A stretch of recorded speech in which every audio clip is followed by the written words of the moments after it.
Hai lovers of God, shalom, shalom, sukacita berlimpah-limpah, damai sejahtera Tuhan Yesus berlimpah-limpah atas lovers of God sekalian. Nah, senang rasanya setiap hari Senin kita boleh bertemu, karena dalam setiap hari Senin, setiap minggunya akan ada pembahasan yang baru, ada topik-topik yang baru untuk sama-sama kita renungkan. Jadi bagi lovers of God yang belum subscribe, mari silakan subscribe, nyalakan loncengnya, muncul notifikasi setiap kali saya upload video-video renungan yang baru. Hari-hari ini kita sedang ada dalam goncangan. Kita sedang di tengah goncangan, Bapak Ibu. Betul ya? Nah, Tuhan sedang menggoncang semua yang ada hari-hari ini. Mari kita belajar dari seorang nabi Tuhan yang bernama Yesaya. Mari kita baca dari Yesaya 26 ayat yang keempat. Yesaya 26 ayat yang keempat, demikian firman Tuhan. Percayalah kepada Tuhan selama-lamanya. Sekali lagi, percayalah kepada Tuhan selama-lamanya. Garis bawahi kata selama-lamanya, Bapak Ibu. Percayalah kepada Tuhan selama-lamanya, sebab Tuhan Allah adalah gunung batu yang kekal. Di sini dikatakan sebab apa? Sebab Tuhan Allah adalah gunung batu yang kekal. Kalau Nabi Yesaya berkata percayalah kepada Tuhan selama-lamanya, itu tujuannya agar kita belajar untuk mempercayai Tuhan, bukan untuk kurun waktu yang pendek, Bapak Ibu. Tapi yuk mari untuk lebih jelasnya, mari kita lihat dari dua sisi, Bapak Ibu. Yang pertama, sisi kita sebagai manusia. Kita diminta untuk percayanya bukan untuk sementara waktu. Contoh, karena nggak ada yang lain, ya sudah, kita percaya saja kepada Tuhan. Tetapi kalau ada alternatif lain, ya kita bisa saja bukan ke Tuhan percayanya. Seperti pengobatan alternatif. Kenapa dikatakan pengobatan alternatif? Karena pengobatan secara medis itu tidak dipercayai, maka dia beralih ke pengobatan selain medis, makanya dikatakan alternatif. Nah, Yesaya di sini berkata, kita percaya kepada Tuhan untuk selamanya, artinya bukan karena nggak ada alternatif, kita percaya saja sama Tuhan. Tetapi Tuhan mau ada atau tidak ada alternatif, kita tetap percaya kepada Tuhan untuk selama-lamanya. Kenapa? Karena hanya kepada Tuhan saja kita bisa mendapatkan pertolongan kita. Karena hanya Dia yang bisa menolong kita, Bapak Ibu. Lalu yang kedua, dari sisi Tuhan. Kalau dikatakan percaya kepada Tuhan selama-lamanya, itu karena Tuhan itu, Nabi Yesaya berkata Tuhan itu bisa kita percayai untuk kurun waktu yang lama, Bapak Ibu.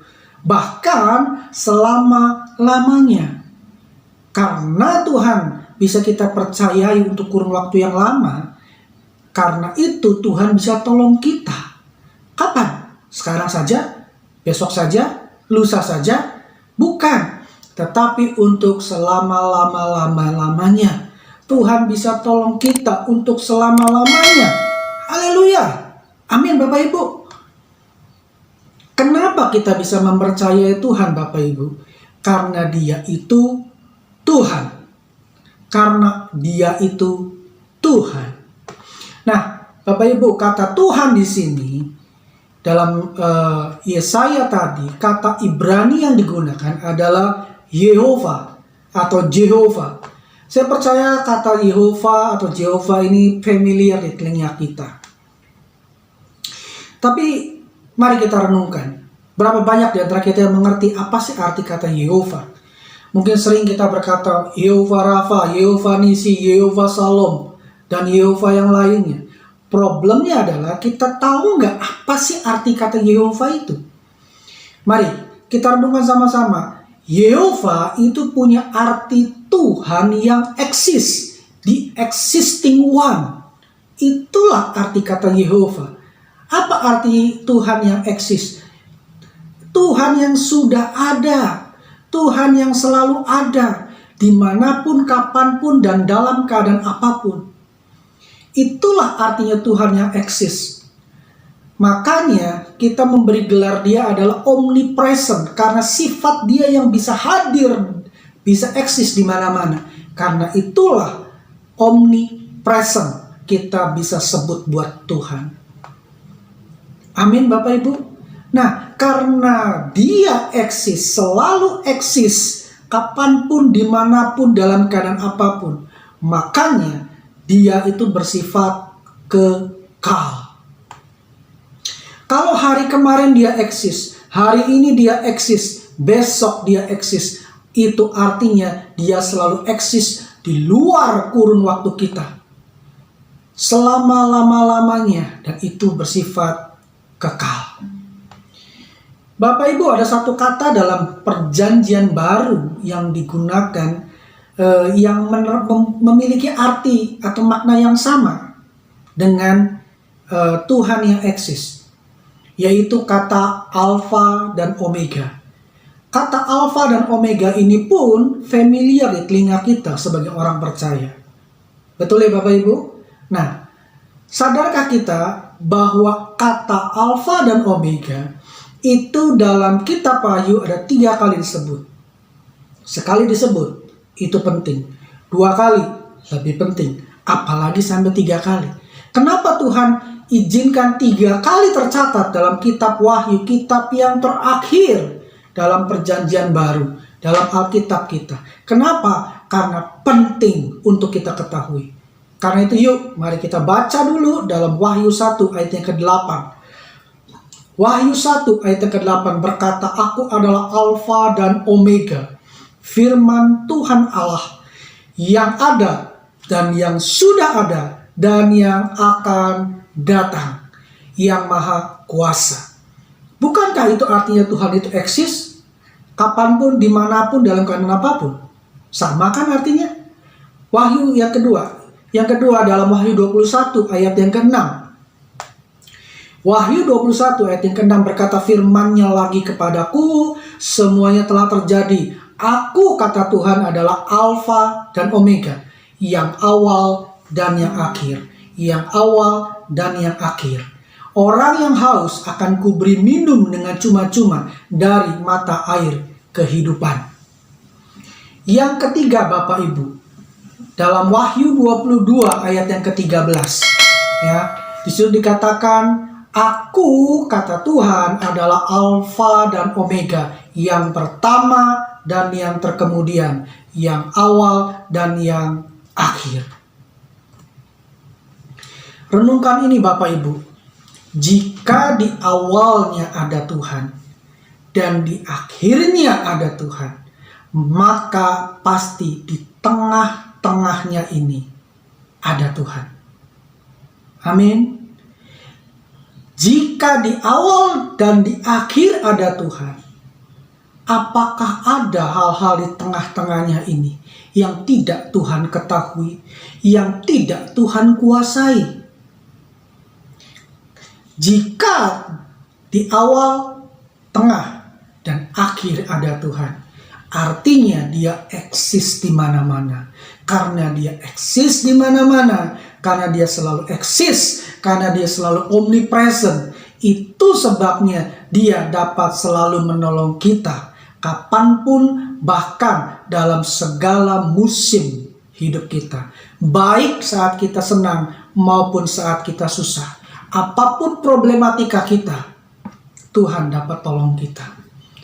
Karenanya tidak heran dalam Yesaya 26 ayat 4 tadi berkata, "Percaya kepada Tuhan selama-lamanya." Bisa nangkep Bapak Ibu? Jadi bukan hari ini dia bisa tolong kita, besok dia tidak bisa, lalu lusa bisa lagi. Bukan seperti itu Bapak Ibu. Dia sanggup tolong kita kemarin, hari ini dia bisa tolong kita, esok dia bisa tolong kita, bahkan sampai selama-lamanya. Percayakah hal ini Bapak Ibu? Lalu jika kita sudah tahu Tuhan kita seperti itu, maka seharusnya kita bisa percaya, bukan? Seperti yang dikatakan oleh Nabi Yesaya tadi. Nah, apa ciri percaya yang disebut dalam Yesaya 26 ayat yang keempat tadi, Bapak Ibu? Amplified Bible menerangkan dengan dua ciri. Dua ciri percaya yang disebut dalam Yesaya 26 tadi. Yaitu yang pertama, percaya di mana kita bisa nyaman bersandar kepada Tuhan, bukan bersandar pada hal-hal yang lain. Sekali lagi, percaya di mana kita bisa nyaman bersandar kepada Tuhan, bukan bersandar pada hal-hal yang lain. Dua, percaya di mana kita merasa yakin kalau Tuhan itu tempat berharap bagi setiap pergumulan kita. Kalau kita bisa nyaman bersandar kepada Tuhan, apapun problematika kita, kita tetap bisa nyaman bersandar, kita tetap bisa menjadikan Tuhan itu tempat berharap. Kita tidak lagi mencari alternatif lain di luar Tuhan untuk menolong kita, untuk kita jadikan sebagai tempat kita, pegangan kita, tempat kita berharap. Artinya, percaya seperti itu yang disebut dalam Yesaya 26 tadi. Betul, percaya seperti Yesaya 26 itu butuh proses, Bapak Ibu. Ya, apa prosesnya? Yaitu hidup bergaul dengan Tuhan setiap hari. Karena percaya di level ini, Bapak Ibu, tidak serta-merta kita bisa dapatkan. Kenapa? Ini butuh satu proses pembelajaran, proses kita belajar untuk mengenal Tuhan seperti apa adanya Tuhan. Sehingga kita bisa sesungguhnya bisa sungguh-sungguh mempercayakan hidup kita kepada Dia. Kita baca dalam Mazmur 91 ayat yang kedua. Mazmur 91 ayat yang kedua berkata, akan berkata kepada Tuhan, tempat perlindunganku dan kubu pertahananku, Allahku yang kupercayai. Ayat ini merupakan ungkapan si pemazmur yang punya pengalaman bahwa mempercayai Tuhan itu tidak pernah mengecewakan. Kita patut bersyukur Bapak Ibu kalau mazmur ini ditulis tanpa menyebut nama pemazmurnya. Kenapa? Karena bisa jadi Tuhan mau agar ini juga bukan hanya pengalaman si pemazmurnya saja, tapi juga menjadi pengalaman hidup kita, bahwa kita mengalami, kita mempercayai, kita punya pengalaman bahwa percaya kepada Tuhan itu tidak pernah mengecewakan. Pengharapan kita kepada Tuhan itu tidak pernah mengecewakan. Sesulit apapun problem kita, Dia dapat tolong kita. Dan sesulit apapun problem kita tetap bisa berharap dan bersandar kepada Dia. Amin. Setuju Bapak Ibu? Kesimpulannya apa Bapak Ibu dari renungan ini?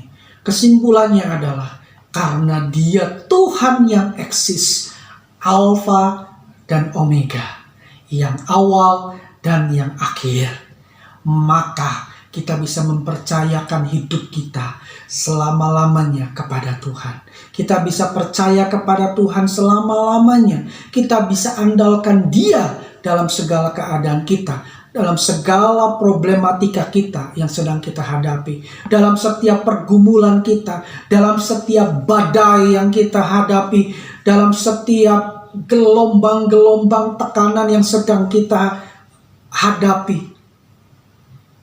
Tuhan bisa kita jadikan tempat berharap. Dan Dia bisa sanggup tolong kita. Karena Dia Tuhan yang eksis. Awal Tuhan, akhir Tuhan, di tengah-tengahnya ada Tuhan. Biarlah rasa percaya kita sampai di titik di mana kita bisa nyaman bersandar kepada Tuhan. Kita bisa yakin kalau Dia dapat kita jadikan sebagai tempat berharap. Karena Alkitab berkata pengharapan kita di dalam Tuhan tidak pernah mengecewakan. Karena itu Karena itu, Alkitab Perjanjian Baru dibuka dengan satu panggilan kita kepada Tuhan, yaitu Immanuel. Karena Allah beserta kita. Dia menyertai kita kapanpun, dimanapun, dan dalam keadaan apapun. Amin, amin, amin. Biarlah renungan yang singkat ini Bapak Ibu boleh membawa kita semakin percaya kepada Tuhan dan berani mempercayakan hidup kita kepadanya. Membuat kita rindu untuk terus hidup bergaul dengan Dia. Karena memang hanya Dia yang bisa kita jadikan sebagai tempat berharap. Sampai bertemu lagi Bapak Ibu di topik yang lain dalam program yang sama, dalam program Ini Manaku. Tuhan Yesus memberkati kita semua.